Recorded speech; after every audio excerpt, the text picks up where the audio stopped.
50, 45, there goes Davis. Oh my God! Davis is going to run it all the way back. Auburn's going to win the football game. Auburn's going to win the football game. He ran the missed field goal back. He ran it back 109 yards. They're not going to keep him off the field tonight. Holy cow. Oh my God. Auburn wins. Auburn has won the Iron Bowl. Auburn has won the Iron Bowl in the most unbelievable fashion you will ever see. Oh, welcome in, everyone, to a brand new edition of the Dream Wager, episode 627. Today is Wednesday, February 11th. The year is 2026. And I'm your host, D-Rock, and joining me is my lovely co-host, Elvis Acosta. E, we got a great episode, but first and foremost, how are you? I'm doing great, Dill. Sunday could have went better. It could have been better. I'll be honest. But overall, sitting back, had a few days to diagnose some things. I got some questions for you, Dill. So let's get into it. Okay.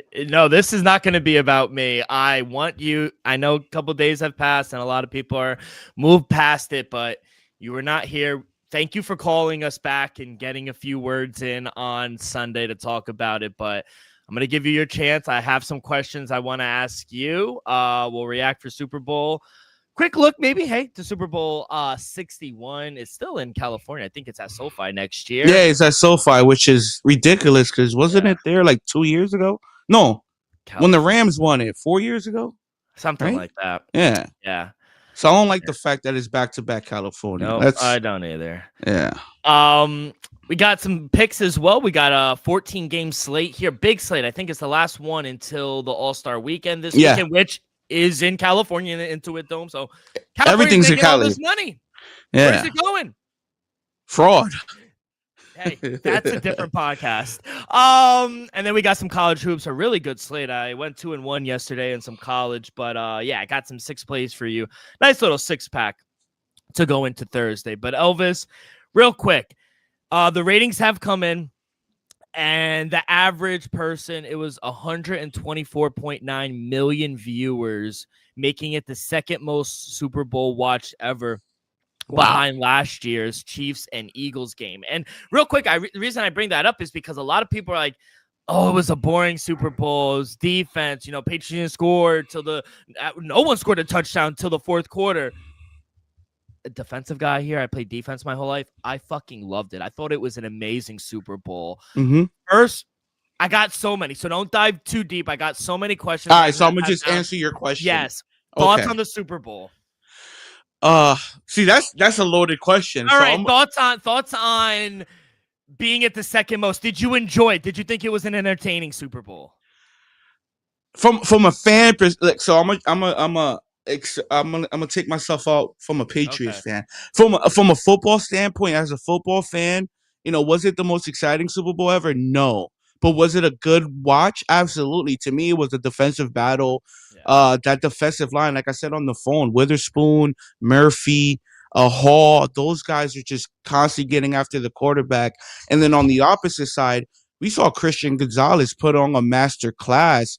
I'm hearing some people saying that Christian Gonzalez might be the best corner in football after the performance in the Super Bowl. So, dude, he had a great performance. If it wasn't for Christian Gonzalez, you could make the case it would have been a 40-something to nothing in the third quarter. He stopped that touchdown to Shaheed, that bomb. He stopped the touchdown to Jackson Smith-Njigba, So, to me, he had a phenomenal game. I think both defenses was spectacular. Well, I'm not going to say the Patriots were spectacular. To me, they played a good game.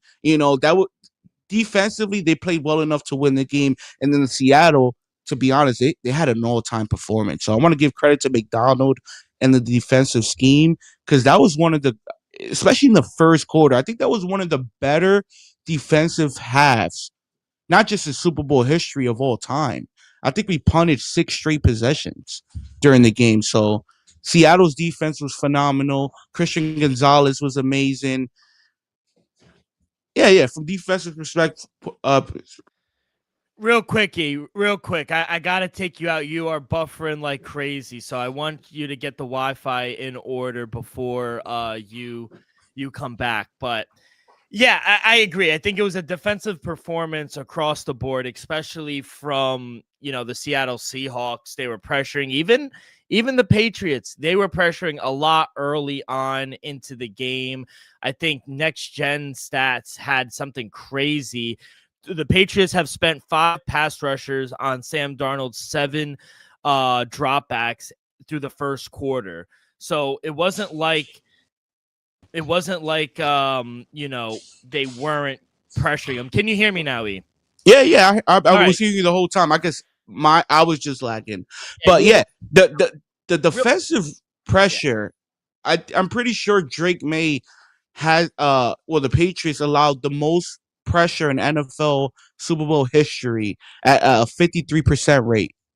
So, like I said, Seattle's defense were playing at a historic level. Like what we saw from that defense was an all-time performance. I don't want to take that away from what we saw Seattle do against the New England Patriots. Yeah, Next Gen Stats attributed 14 quarterback pressures allowed to Will Campbell in the Super Bowl, the most pressures allowed by any player in the game. The left side was atrocious for you guys. You couldn't stop third down blitzes to save your life, and he was in bad position. He wasn't even clubbing. He was leaning over. They were getting home with 4, and they were just bullying him. They weren't even doing swim moves, they weren't doing anything. They kind of just pushed Will Campbell back with 2 hands, if I'm being honest. Yeah, sometimes with 1. Yeah. How do I word this? Also, Devin Witherspoon. He had 4 pressures and just 6 pass rushes. He got a sack. 2 sacks. He got that pick 6 for his teammate that was in the fourth quarter, and when he didn't blitz, he was a beast. He only allowed 2 receptions for 16 yards. But to your point, yeah, Christian Gonzalez is top 5. I mean, when he was guarding JSN in the first half, 10 times they matched up, 2 targets, 0 catches. Yeah, he ended up the game with 34 yards, so the fact that the offensive player of the year, let's just be honest, was unguardable for, I'm going to say, out of 19 games, 17 of them, 16 of them, he averaged, I think, 16 plus games with 75 plus yards. So the fact that Christian Gonzalez held the offensive player of the year in check, to me, that was a phenomenal performance. But like I said, the defensive front 7 plus Witherspoon for the Seattle Seahawks, you got to make the case they could have won the MVP. Yeah, the whole defensive side. Do the first 3 quarters. I said just give it to the whole defense because even in the first quarter, New England blitz rate in the first quarter 70%. It was going to be the highest across any game in the Super Bowl by any team. Are you surprised your defense played as bad as they did in the first half or first quarter? Because you were blitzing, but you were not getting home.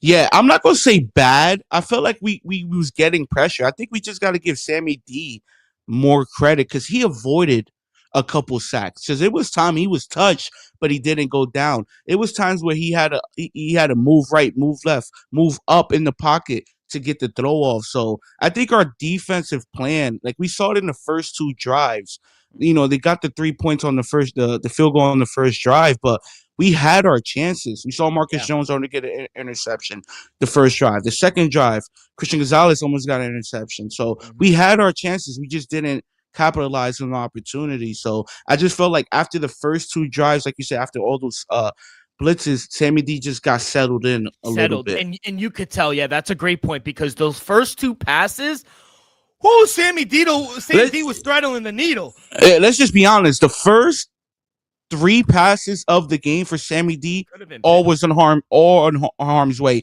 Even the ball to Cooper Kupp down the field, Dill, you watched the game. Yeah. Everybody watched the game. Let's just be honest. There wasn't a completion. I don't think he got the second full in because he did bobble the ball. So it's okay. They only got 3 points out of it. And to be honest, it didn't really make a difference. But Sammy D definitely got away with some throws. But I think, with our pressure deal, I think Sammy D didn't get enough credit right after the game because, everything got to settle down for how many times he eluded a sack. You're muted. Real quick. Are you Were you worried or surprised? Not worried. Were you surprised about how many missed tackles you guys had and how many yards that the Seahawks were able? 8 missed tackles, 80 yards allowed on those missed tackles. Yeah, and I'm gonna be honest. I don't know the stat from the top. I don't got the stat in front of me, but I can guarantee 60 of those yards was to Kenneth Walker. So to me, it was Kenneth Walker's day. The fact that we couldn't stop the run. I think Kenneth Walker's the first. I think Brandon Cook did it in that loss, but I'm pretty sure he was the first running back to have over 120 yards rushing against us all season. So Kenneth Walker was just an absolute monster. He kind of looked like prime time Le'Veon Bell with his hesitations. Though he was very patient in the backfield, and to be honest, I think that's what he needed to do against arguably one of the best rush defenses in football. Because we saw it from the jump, from the first couple runs of the game. Kenneth Walker constantly kept finding holes, and it's because he was being patient. So Kenneth Walker was phenomenal. He was special, though. He definitely deserves the MVP. I was kind of shocked by it, Sammy D eluding sacks, not able to bring down Kenneth Walker behind or at the line of scrimmage, because it was either a loss for one or he was getting 8+, 7+ yards per lick. So to me, Kenneth Walker had a phenomenal game, Dill. To me, we were just a little too aggressive on the ball. It felt like everything in the first half, we were trying to just knock it down or pick it off or jump in front. And that's why Kenneth Walker was able to hurt us, especially in the first half. He had 75 yards or 80 yards rushing in the first quarter alone. Yeah, very patient. He kind of just waited in the backfield, bounced around, and it kind of looked like prime Le'Veon Bell back there. Yeah, that was a good call. Are you ready to admit that Seahawks defense was better than you expected? DVOA, friend of the show, Aaron Schatz, who we've had on, who's created DVOA, said they are the 6th best defense of all time. I knew Seattle's defense was good. Don't get it twisted. I just feel like nobody, even me, I didn't expect that type of performance after the NFC Championship game. Let's not forget, people, we just saw the defense gave up over 450 yards from scrimmage, over 120 on the ground. Matthew Stafford had 376 passing. So for the defense to look that vulnerable just 2 weeks ago and just to have an all-time performance like that, to me, that was the shocking part. Their defense was number one in points allowed this season. They had the most points off turnovers this season. So we knew they were good. There's no doubt about that. But I just don't think we expected an all-time performance on the Super Bowl stage. So I guess, yes, I didn't expect that type of performance for the Super Bowl. But did I think there were, a top 6 defense of all time? Absolutely not. Let's go to the offense. You brought up Marcus Jones. I want to touch on him real quick. I thought he didn't play good either. There were multiple incidents where he could have caught the ball, get it out of harm's way. The punter was on fire. The special teams, there's a reason why the Seahawks pay him $4 million and he's the highest paid punter. He was amazing. Special teams was great. You just can't let the ball drop at the 15-yard line, Elvis. You know football. That just can't happen. You have to catch the ball. How many times are you just going to allow it and not give your team a chance? Thoughts on Marcus Jones and the poor performance he played? I'm not going to say he had a poor performance. Yeah, he should have caught that ball at the 15, but he had that one good return and it came back for a block in the back. To me, overall, was he impactful? No. But did he have a bad game? In my opinion, I'm going to say no, Dill. I don't think he had a bad game. Let's just say if he would have muffed the pump or something like that, yeah. But like you said, that was the best punter, arguably one of the best punters in football. I think he just constantly put his team in a good spot. Offense now. Josh McDaniels, one of the best offensive play callers of my generation. He's been to 9 Bulls. My question to you is, in the beginning, why did it seem that they were so unprepared? It seemed like they didn't expect this defense to be that good. It felt like, you know what, we're not going to do it. They talked all this time about trick plays. They didn't do any trick plays. I thought it was a poor performance from Josh McDaniels. Very poor. To be honest, I think he was a little more conservative than I wanted him to be. I expected, like some of the throws we saw in the fourth quarter, we only saw one deep pass really in the first half. He didn't really take any shots down the field like more chances in the second half. So to me, I think he started the game a little more conservative. I felt like he should have just let Drake May sling it because, we had to outgun that offense. I don't know if McVable in the defensive side thought they were just going to hold Sammy D to like under 14 or 17 points. I knew if we wanted to win the game, we would have to put at least 24 to 30 points up. So I was kind of surprised that we wasn't a little more aggressive to early on. But like CT said on the prior show, though, maybe the shoulder injury was a little more serious than, the Patriots are leading on. I wish I had more info on that. They said he was injected before the game, so clearly the shoulder was still injury lingering with something. We just don't know to what extent. So maybe that has something to do with the play calling, but I just wish Josh McDaniels and the offense was just a little more aggressive. I thought Drake May was extremely nervous. I don't know if you watched the pregame leading up to it. I know everyone's busy Super Bowl Sunday, but listening to him prior to it, and I get it, he's young. He's a 23, 24-year-old kid, but he sounded very nervous. Nah, he sounded like his palms were sweaty. And not for nothing, you can't blame him. You can make the case both quarterbacks. But it felt like Sam Darnold settled in, and it didn't feel like Drake May did. Yeah, it looked like Drake May didn't settle into the second half. Yeah. Sammy D, after the second drive, I think Sammy D went 6 straight incompletions. After that, he settled in. So after like his third drive, Sammy D really settled in. Drake May, he didn't really settle into like midway the third quarter, midway the second half. And to be honest, still, I can't blame him on that. It was a huge game, like you said, against arguably the best defense in football, and that pressure was just consistent. When you face a over 50% pressure rate, Will Campbell gave up 14 pressures alone most of the time.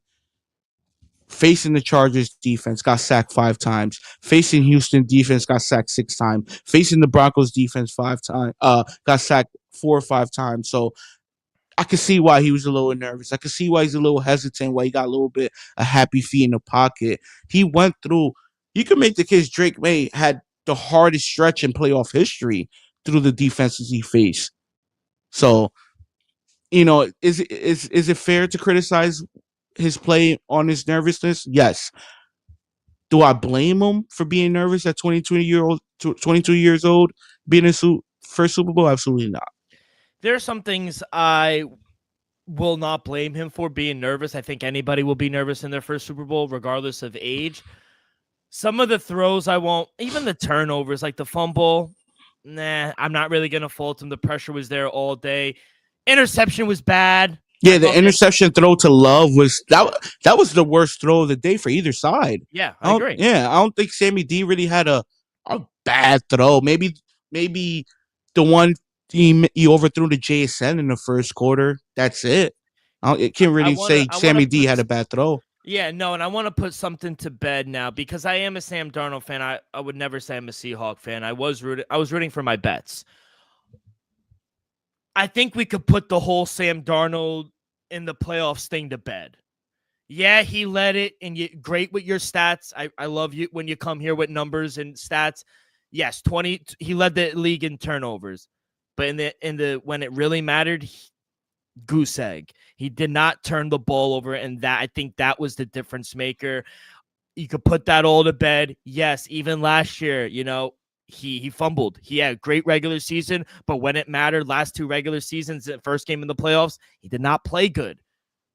But I think we could put it to bed now against a really good run. I think the 2 best teams, the Rams and the Patriots left, the games that he had I thought was remarkable. And the 49ers. Don't sleep on the division rivals. I understand the game got out of hand early on, but he didn't 49ers need to do as much. Yeah, the 49ers are still, 13-win team? Yeah, absolutely. Yeah. Can we put it to bed that Sam Darnold, that we could put it to bed about the whole playoff thing? Oh, yeah, absolutely. I don't even think it's fair that we're having conversation. Well, not us, but on the media, I'm seeing that, Sam Darnold is not considered a top 10 quarterback. He's not considered a top 5 quarterback in the NFC. To me, Sam Darnold has to be considered a top 10 quarterback just off what he was able to do these last 2 seasons. I understand, one playoff run doesn't change, perspective. To me, it does a little bit just because he has the most wins in the NFL over the last 2 seasons. He has the most success. We saw what he was able to do against 3 very good teams, against the 49ers, against the Rams, against the Patriots in the Super Bowl. What we kept saying about Sammy D, he folds under the pressure during the big game. We just saw Sammy D have his best game of his career against the Rams in the NFC Championship game. He was damn near flawless in that game. And then we saw him be mistake-free. Yeah, maybe, it wasn't his best game. Yeah, it wasn't. But he didn't ever put the ball in harm's way. Well, maybe he did a little bit in the first quarter, but he played well. He didn't play bad at all. He played a much better Super Bowl than I anticipated. Yes, I understand the numbers didn't light him up. I understand he only threw 1 touchdown, only 208 yards, but he was good. He avoided a bunch of sacks. You know how many sacks he avoided? Yeah, counted 3. So that could have been a huge difference maker. Even a couple balls he was able to throw away when the pressure got there. So I want to make sure on this show, I know you wouldn't do it, but on this show moving forward, we can't take no Sammy D slander. And I don't understand why the media out there is already disrespecting Sammy D, claiming he's not a top 10 quarterback. It's race bait. You can name him. It's Ryan Clark. I already heard him. He came out and said, it's the truth. He go, we talked about Jalen Hurts. Jalen Hurts is a top 10 quarterback. Yeah, I seen some people got Jordan Love ahead of Sammy D. And I'm getting wrong. Dylan even came around a little bit on Jordan Love. Yeah. I've been a Jordan Love supporter over the years. Sammy D, I'm not judging Sammy D when he was a Panther, when he was a Jet. What have you done for me recently? Sammy D has won the most games in the NFL over the last 2 seasons. That's you can make the case. You can make the case he's the winningest quarterback over the last 2 seasons because that's the facts. Yeah, won 14 games last season, won 17 games this season, and a Super Bowl. Yeah, you can't deny those facts. Now, last question, and I think the most important one for you. And thank you for talking and being open about this. And I'll let you get anything off your chest that you want to. Chris Collinsworth and I think Mike Tirico came, and I think it was at the end when they were dumping the Gatorade. They said, you know what? This is going to be a learning experience. It's a very young team. They overachieved this year, which they did, 4 wins all the way to the Super Bowl. So it's an achievement in itself, but they don't want to hear that. They want to obviously win the Super Bowl, and I get that. They said, but don't worry, Drake May will be back. And I guess I would pause on that just because we've seen – to you, forget Tom Brady. He's an anomaly. But who's the most talented quarterback we've seen? Aaron Rodgers. How many Super Bowls has he been to, Elvis? 1. Granted, he won it, but do you know how hard it is to get back? And granted, it's an amazing organization. They're going to be successful. They got the right coach. They got a good ownership. But let's not sit here and say we could just pencil in the Patriots now for maybe the playoffs, but just to win the Super Bowl or get to the Super Bowl. Like, obviously the big one is Dan Marino. Mm-hmm. Joe Namath. Drew Brees. Matthew Stafford. Now, those are guys that have won it, but do you know how hard it is to get back? So that's the pushback. My question to you is, take your Patriot fandom away. As a football fan, I guess explain to the audience how hard it is to get back, especially on a back-to-back, and do you believe that you will get back? one of the hardest things in pro sports is to repeat as champions. Is a reason why it rarely happens. Shout out the Chiefs who just done it a couple years ago. I think in basketball, the Golden State Warriors, the Lakers 10 years ago as well. Well, 15 years ago now. Shit, we're getting old. Don't date us, bro. Come on. Yeah. It's a tough task, So for if you're asking me, will either of these teams repeat next year and be back in the Super Bowl? To me, damn near impossible, right? But is it a chance? Now, from a Patriots standpoint, taking the fandom away, Dill, I'm gonna just ask you a question. Mm-hmm. What are the recipes to build a successful Super Bowl contending team? Three things: GM, ownership, and quarterback. What do the Patriots have? GM, coach, and quarterback. With that being said, do the Patriots usually have a top 10-ish defense? Defense, yeah. Okay, so just from that standpoint alone, we're going to be a contender for the next 5-10 seasons. I'm not saying a Super Bowl contender, but we'll be in the mix of things just off those three things, correct?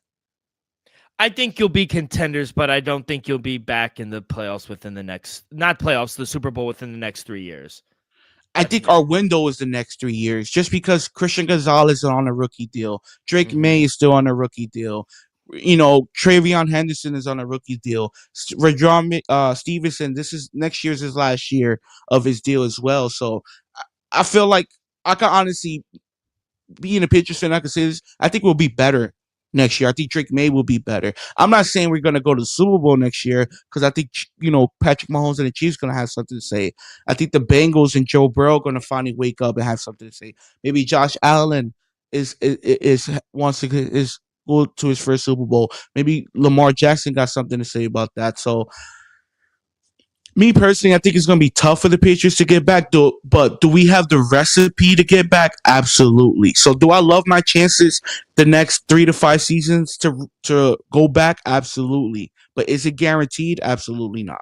Yeah, I guess the only reason I didn't think so, and I would agree with you if you were in the NFC, because there's not a lot of teams to compete with. Hence, you got the Eagles, Bears, maybe the Packers. We'll see how they do. And then obviously you got the NFC West. But I can't believe I'm saying this, but you got guys like Trevor Lawrence, Denver. I think the Chargers are going to be better. Like you said, Patrick Mahomes, Joe Burrow, Lamar, Josh Allen. Like, it is a gauntlet in the AFC.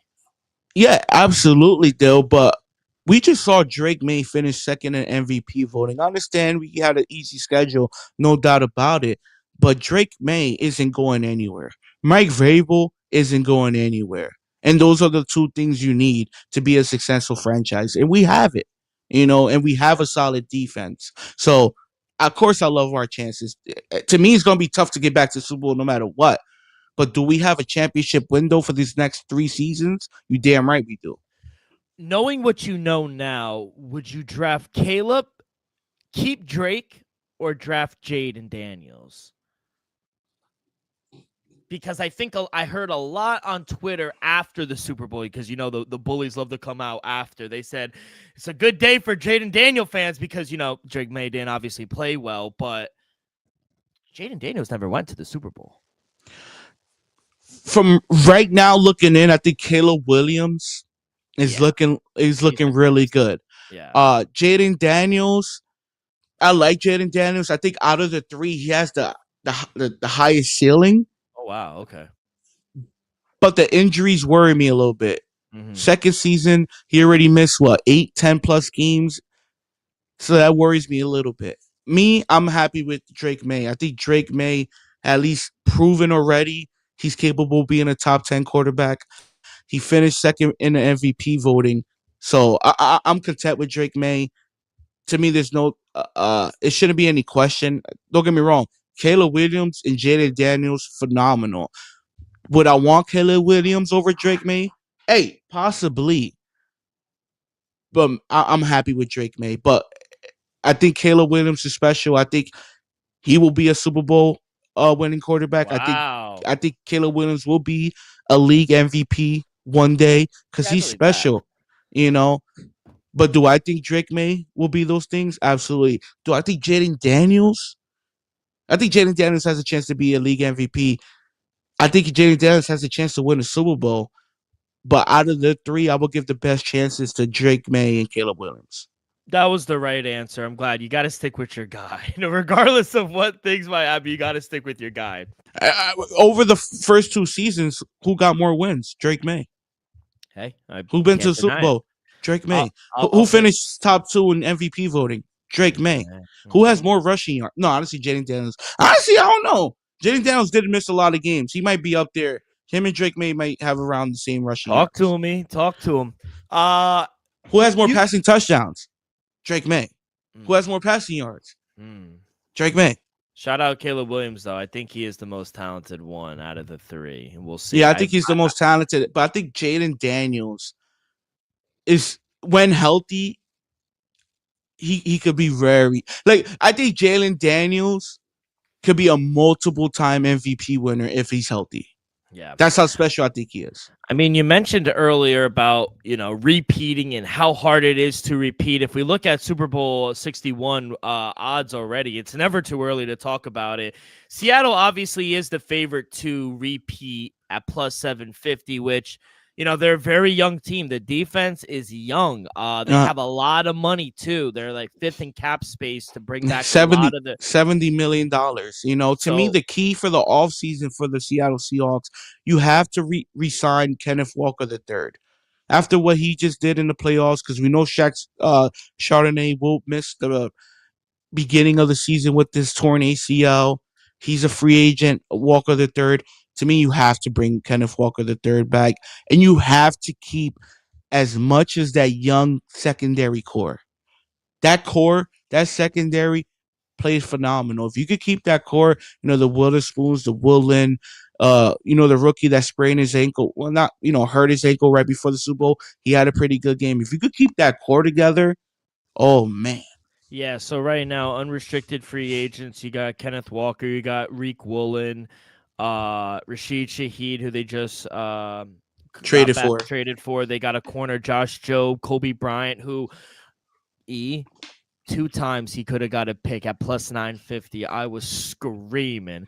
They got Jake Bobo, tight end. They got Kobe White, a wide receiver. So yeah, they got guys. Those are the main guys. Yeah, the secondary and Kenneth Walker. Yeah. Yeah. Shout out Jason Myers. I know a lot of people were like, MVP. You're not going to win MVP with the most points. Like, I get it. They wanted to get – when Sam Darnold threw the first one, I was checking an unnamed sports book, and he was favorite. And I was like, oh, they want to give it to a quarterback so bad. If he would have got one more, they would have gave it to him. To me, the only way a kicker – I'm not saying – but to me, if he would have kicked 4 50-yarders, maybe he's the MVP.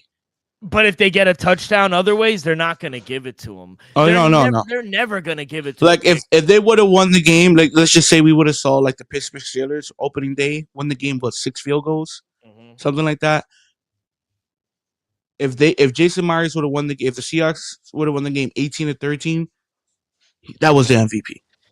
While I talk, go on a sports book real quick. Doesn't matter which one, and I want to get you some odds, and just give me a long shot right now because I got one for you that too early. It's like you read one of those articles too early. 2026 Super Bowl winner.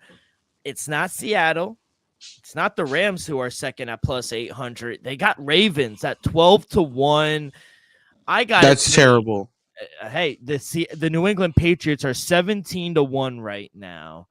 But mine is 20-1, and it is a team down in Florida who I believe in, Liam Cohen and Trevor Lawrence. They're going to get the wheels going in year 2. Offense is looking good. They're going to get my boy back, Travis Hunter. Defense is pulling it together. That was a top 10 defense as well. Year 2, they got to get over the playoff woes. If they can get over that hump, they can make a run 20-1. Yeah, give me the Jacksonville Jaguars. Way too early prediction. Way too early.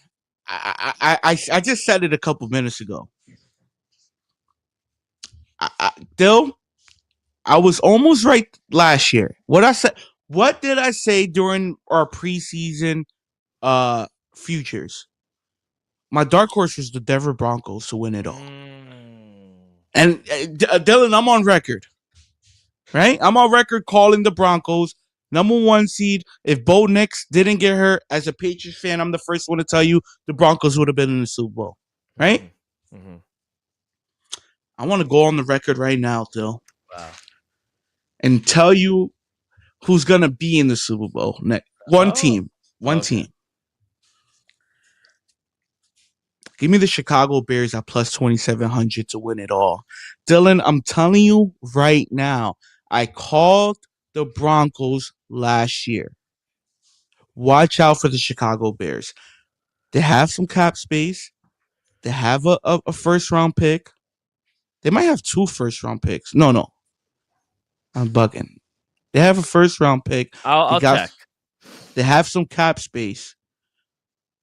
They get 2 or 3 key guys that could be impactful. You get a defensive lineman. The offensive line is already stout, right? The offensive line is already stout. If you could get a couple guys on the defensive side, a difference maker, and then just a couple fill-in pieces, I think Loveland is going to be a top 5 tight end next year. I think Roma Duze, when healthy, is pretty damn good. DJ Moore, pretty damn good. I'm going to be honest. With Ben Johnson, it doesn't matter who's the running back. Pencil in 1,000 yards. That's just a fact. Dill. And then defensively, Chicago led the NFL last year in turnovers. You know? Give me plus 2,700 Chicago Bears. You asked the question, I gave you the answer. Yeah. Don't be mad at the player. Be mad at the game. I'm just surprised. They only have 1 pick. It's the 25th pick. The Chicago Bears. Jets, I might add, have 2 picks, 2 and 16. We're 14 days away from the combine, and then the draft is in April. So we're about a month and away. So we got some time, kid. We'll break everything down. But, kid, before we get to the NBA, anything else you want to say? Yeah. I got a couple questions for you. Please. Couple questions for you. I was close on a final call, by the way. Final prediction. No one gave me credit. But I was at a certain point, I almost got this shit. Yeah. I'm gonna be honest. When it was 19-7, right? Yeah. I was like, Dylan's live, because I was like, the 31 might not be doable, but anything close. If it would have been like 28-7, I would have gave you much more credit than the phone call. You know, but I gave you love. My question to you, as from a Jets fan, you just saw Leonard Williams, former New York Jets first-round pick. You just saw Sammy D, former Jet top 3, third overall pick or 5th overall pick for the New York Jets. How does it feel that 2 first-round picks from your New York Jets just not just competed and won the Super Bowl, were starred featured players on that Super Bowl team? Made me happy that the Jets know how to draft. It's just the organization fails them. They can't survive or thrive in an toxic environment. So makes me happy that we found needles in a haystack and we drafted great players. There were multiple Jets who were in the Super Bowl, and I was happy for them. I was happy for him. Even your kicker, we drafted and we cut him. You picked him up, and now he was kicking in the Super Bowl. So, hey, I love it. I was rooting for all the Jets. I'm happy for all the success that they're having. It shows me the Jets are drafting well. Okay. My next question to you, Dill. Would you give me, maybe not me, a little credit, but last season when I told you, the Minnesota Vikings made a huge mistake letting Sammy D walk and letting Daniel Jones walk. We just saw Sammy D win another 14 plus games, get the number 1 seed, and win a Super Bowl. And honestly, you can make a case he's a top 10 quarterback. Did the Minnesota Vikings make an historic franchise mistake? And was Elvis right a year ago? Did they make a mistake? Yeah, I think it's no doubt they made a mistake. I think hindsight's 2020. They wind up winning a Super Bowl with them. It got the GM fired. So, yeah, I think time will tell on JJ McCarthy. Now, did he look good? At times, it does. It's not a JJ question. No, but I know it was rooted in it. But it's tied. It's tied into it because I think in some games you get a really bad quarterback who does not look good. If it would have been hold up. Let me finish because I know where it's going. So, do I think they made a mistake? Absolutely, they made a mistake. But the GM ownership, they invested a lot in a top 10 quarterback in JJ McCarthy. They had to do it. 14. Regardless. And it's not even just Sam Darnold. They struck out on Daniel Jones, who was really good before he got hurt in Indianapolis as well. So I think they messed up on two fronts as well. The biggest losers in the Super Bowl were the Minnesota Vikings, to your point. Cool. That was going to be my next question. Third question to you, Dill. We just saw Mike McDonald, right? Last season was a pretty good season, right? With Geno Smith. Wasn't the greatest, but it was all right. Then this season, having, like you said, best defensive football, having Sammy D, going winning 14 games, having the number 1 seed, going off to win the Super Bowl. Seeing John Harbaugh not have no recent, over the last 2 seasons, not much success. Now seeing McDonald have all the success so quick, so early on. Did the Baltimore Ravens make a mistake not promoting McDonald last year and letting Harbaugh go a year sooner instead of this season? Loaded question, I understand. Yeah, I get it. It's a good one though. Yeah, because you're low key a Ravens fan, and you just let a Super Bowl winning head coach walk out the building for nothing. So I just wanted to get your Ravens fan perspective. He has a lot of love for the organization. They gave him a chance, but I guess the one thing I would push back on, I don't think they let him walk out. He got an opportunity to have one of the 32 jobs in the world that no one has. He had to take it regardless of who it was. It was just in a really good organization like Seattle. I don't think they made a mistake because John Harbaugh has given Baltimore nothing but success. He's a Hall of Fame coach. I think they wanted to play it out and say, you know what, we're going to give John Harbaugh the benefit of the doubt, and we're gonna ride with our guy. They're loyal. Another pushback, I wouldn't say I'm a Ravens fan. I root for them occasionally because I got love for Baltimore. But I don't think they made a mistake, no, because when it was time to cut ties with them, they did it, and I actually respect that. So, I just thought just because, you fired Harbaugh the following season, we saw what Joe Brady just did in Buffalo. He got promoted to the head coach. To me, you could have had Mike McDonald for the next, Harbaugh was there for 18 seasons. McDonald could have probably followed that up. I guess Baltimore didn't expect, a Super Bowl winning. Harbaugh to have another bad year as he did. I'm gonna be honest. I'm not gonna blame Harbaugh on the bad season. I think injuries derailed the season. Let's just be honest, more than his coaching did. But I think there's no doubt Mike McDonald is gonna be a perennial head coach for the next. Yeah. It's a copycat league, just like the NBA, where everyone wants the new Seahawk defense. Everyone wants the new Mike McDonald. We'll see if it comes, but in anything, in jobs, I think 18 years, they kind of ran its course. I think it just ran a little stale, and they decided to, go their separate ways. They get a fresh start in New York with Harbaugh. They bring back Jesse Minter as their head coach. I just think they wanted a fresh start. I don't think they really made a mistake. Now, like you said, hindsight's 2020. Like, yeah, do they wish they kept him and promoted him? Of course. But that wasn't his journey. So, yeah, I just wanted to hear your take on that, just because I felt like, the the Ravens are such a great franchise to let somebody like him walk away. To me, I would have, if there were any second guesses about Harbaugh last season, to me, he should have promoted Mike McDonald, especially knowing he got offered the job. Because if you would have offered him the head coaching job right then and there for Baltimore, which I'm not saying it would have been the right plan to do, I don't think he turns down the Baltimore job. Possibly. I guess like Kanye said, I guess we'll never know. Mhm. But all right, kid. By the way, let's switch into the NBA real quick. Did you see that brawl Monday night between the Pistons and the Hornets? I love it.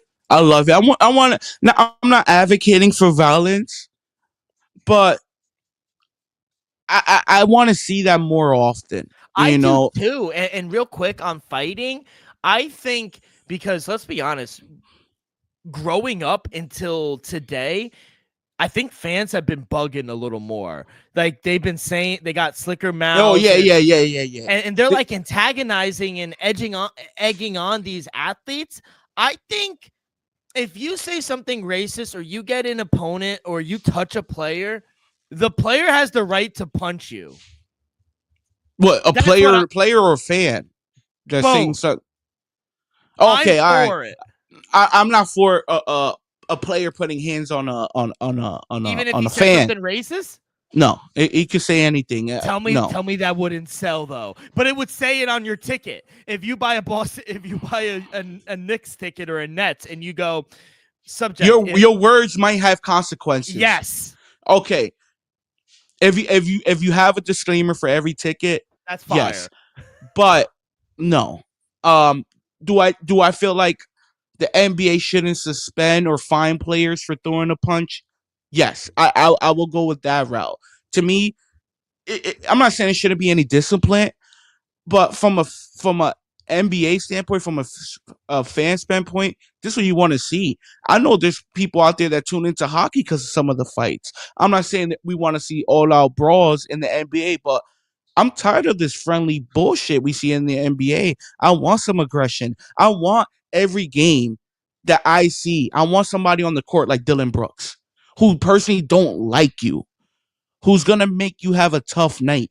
That's what I want to see. So I want to see more that early 2000s ball. Maybe it's my age a little bit, but I'm tired of seeing these 130, 125 game scoring nights. I'm tired of seeing all these threes. I want to see more matchups like Dylan Brooks versus LeBron James on a day-to-day basis in the NBA. That's the type of matchups I want to see. Yeah, I agree. But to your point, they did get suspended. We need a guy like Isaiah. How many games? Isaiah Stewart is like that. Every team needs Isaiah Stewart. Yeah. Not advocating for violence. Once again, we're not advocating for violence, people, on this show. All I'm saying is you need somebody like Isaiah Stewart on your team. You need a Draymond on your team. You need a Kenyon Martin on your team. You just need a type of guy like that who's going to do some of the grunt work when needed. So shout out Isaiah Stewart. I'm not mad at you. He probably paid over $500,000 in fines and suspension so far in the NBA. It's a damn shame. He got 7 games, and it's going to amount to $724,000. So he's a ride or die, and I appreciate that. Miles Bridges and shout out Miles Bridges from Detroit. He got 4 games. Moza Dibet, he got 4 games, and then Jalen Duran got 2 games. Like I said, to me, we don't want no blows being thrown every game, but a little brawl like that, I understand it got a little out of hand. Nobody should have got more than a 2-game suspension. Miles Bridges is really not like that, though. Like, I'm not gonna say he is or not. All I'm saying is he's like a fake tough guy, though. He's from Detroit. I'm not gonna say he's a fake tough guy. I'm gonna just say he's been around. By the way, did you hear the crazy story with Jets ex linebacker Devin Lee? Nah, what happened? Or Darren Lee, bro? Crazy fucking thing. I think it broke Saturday, maybe Friday. Did he kill his girl? Allegedly, yes. So I he saw that. I didn't know it was he's at ex-Jet. I think he went to Alabama, but he was a linebacker for about 3 to 5 years for the Jets. I think he bounced around. I think he actually won a Super Bowl with Kansas City, but yeah, so he was in Tennessee, and I guess this is all alleged. He met with the judge today. They denied bond, but he strangled, hit, choked, and eventually, allegedly, his girlfriend is dead now. But fucking crazy though. It's a wild story, and if it is true, I mean, they're seeking the death penalty. It's a red state in Tennessee, so he will have his day in court. But I just wanted to know if you heard the story. That's fucking wild. Yeah. I didn't know it was him. Didn't know his name, but I just saw it today. So shit. I hope he's innocent. But if he is guilty, if he did commit the crime, He needs to go. he needs to go. Yeah. He needs All right, to kid. go. He needs to go. All right, kid. Let's get to these games. But before we do, a quick word from our sponsor, brought to you each and every episode by Viva Tequila Seltzer, the most refreshing hard seltzer on the market, hands down. Is no wonder why Viva was voted #1 hard seltzer in the world by San Francisco World Spirit Competition. With 88 calories, 0 carbs, 0 sugar, and a light 4.5 ABV, Viva is the perfect drink for your post-game celebration, as it was created with that active lifestyle in mind. We flavor tequila seltzer because flavor is the spice of life, and we like our drinks. So just a kick, just like how we like our lives, whether it's Huckleberry playing around a golf with the boys or an elderberry watching the NBA, it doesn't matter. Our favorites pair perfectly with that Artisanal Blanco tequila for that subtle and refreshing drink. Our belief here at the Dream Wager and at Viva is to live long, live well, and live it up. All right, kid, let's get to it. We got 14 games, long slate here. I think it's last day. Or no, they play tomorrow as well. But yeah, only 2 days left before the NBA All-Star weekend. But got some games going on. But anything here for the 7:30 and later slate? Yeah, Dale. I got the 76ers taking on the New York Knicks. Your Knicks just came off a overtime game last night at the Garden against the Pacers. No one in B tonight. I'm gonna take the +2.5 with the 76ers. No OG Anunoby for you guys. Everybody else is there, I'm pretty sure. Just no Embiid for the 76ers. To me, I think your leg is gonna be a little tired. I understand it's just an hour and 2 hour drive on I-95 South to the 76ers, but hey, back to back 76ers is decent, solid team. Give me the 76ers plus the points. I think they're live. Next game, Detroit Pistons taking on the Toronto Raptors. Pistons straight off the fight. I understand no Isaiah Stewart, missing another guy as well, but they're still pretty damn good. Give me the Pistons on the road, -104 on the money line. If you could catch the +1.5, by all means, catch the +1.5 at -115. The Brooklyn Nets taking on the Indiana Pacers. Pacers just played the Knicks last night. Give me the +6.5. I understand they just went into overtime, but who the hell? I'm a Nets fan, people. Who the hell the Nets are to lay 6.5? Shout out Michael Porter Jr., but 6.5. I'm gonna be honest, this is a little too much. We're okay, but we shouldn't be laying 6.5 against nobody. Hey, 15 wins on the year, almost breaking the win record already. Yeah, come on. Over 18.5 is always the lock. Every year. We're 3-0 on this show. It was 17.5, then it went to 18.5. And then I think 18.5 again. Again, yeah, disrespectful. Chicago Bulls taking on the Boston Celtics. The Bulls just been a disaster lately. I will tease the Celtics down for anybody listening out there. Tease the Celtics down if you want. Throw them in the money line. They're gonna take care of business. Also, laying the under on the game 227.5. The Portland and Minnesota game. That one I'm gonna just stay away. If anything, I do lean Portland plus the 8 points. Next game, Los Angeles Clippers taking on the Houston Rockets. Man, Kawhi Leonard is playing on another level. He's averaging 28 points a game this season. He just had a 40-piece the other night. I understand they just traded Zubac, and they just traded James Harden. Give me the +8.5 with the Clippers, man. Kawhi Leonard's just been playing on another level. I think Ty Lue's gonna at least have the boys playing. Give me the 8.5 with the Los Angeles Clippers. Still a few more games. Thunder taking on the Phoenix Suns. Jalen Williams just came back. Thunder's still dealing with a ton of injuries. Jalen Green is out. Devin Booker's out. So I'm going to just stay away. No, I'm not going to touch it. I want to give an opinion on that. Memphis, Denver, they're laying 14.5. I'm going to just stay away from that game. San Antonio Spurs taking on the Golden State Warriors. Spurs just dominated the Lakers last night. Wemby had an amazing game. I think they won 5 or 6 straight games as well. He dropped 40. This is another game where I will tease the Spurs down. If anything, give me the two-way teaser, the Spurs with the Boston Celtics. So give me that 6-point two-way teaser at -134. Get the Celtics down to 7.5, and get the San Antonio Spurs down to -1.5. I like the over in the Spurs and Warriors game, over 221.5 or something. I would even lean the Kings are terrible. I would lay the 7 with the Utah Jazz right now as well. But if you like it, do you like any player props, kid? I'm be honest though. I was gonna give a few player props out, but the season just ended. I haven't really been too into the NBA, watching it. There's 2 games before the All-Star break weekend. Just be patient with me, people. Yeah. Get next week, maybe the following weekend, I will give out way more NBA plays. It's just, to me, it's just a tough spot. I'm personally not even betting any games till after All-Star break, and that's what I advise people to do. But if you want to take the bets I said tonight, I will. Like I said, I'm on 76ers. I'm on Detroit. I'm on Indiana +6.5. I'm on the Clippers +8.5, and then the two-way teaser. I love the teaser, by the way. I think the Spurs will take care of business, and the Celtics. If you do like any player props, a good website to get down on is Props.Cash, the best way to research your player props.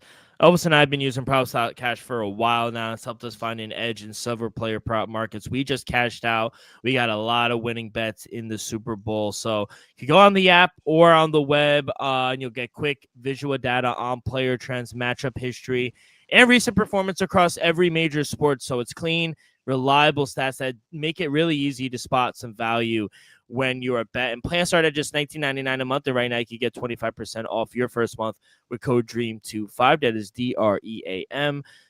So download the app, not now, but right now, and sign up with the monthly subscription. Use our code DREAM25 and you'll be paying just $14.99 your first month. Kid, let's get into I got a little college plays for you. I got a nice little 6-pack here. A couple started, but I am on Army plus the points against BU at home. Cal +5 on the road against Syracuse. Austin Perry +2.5 against Queen College. I'm on Watford +4.5 on the road against Samford. We got Marshall laying 1.5 against Old Dominion. And then late, I got the Red Trees or the Cardinal Red Trees or something, whatever there is. Stanford -2 against Boston College at home. So yeah, those are my plays, kid. And we got NBA All-Star Weekend this weekend, and we're gonna be It's a slow month, but we got World Baseball Classic coming up in the beginning of March. We'll be diving into that. Then baseball is gonna be back in a few weeks. Pitchers and catchers already reported, so baseball's coming up. We got the Olympics. Have you been watching the Olympics or no? Though I have no time to watch the Olympics. I have time. You could watch in the car. Cut it out. You honestly, know yeah. But do I want to watch? We're in second place. Don't get me wrong. I could watch more like the X Games, snowboarding more than the Olympics. Me personally, I'd rather watch the X Games than the winter. Be cool. Yeah. USA did just beat Canada yesterday. So shout out USA. Yeah. So shout out Team USA.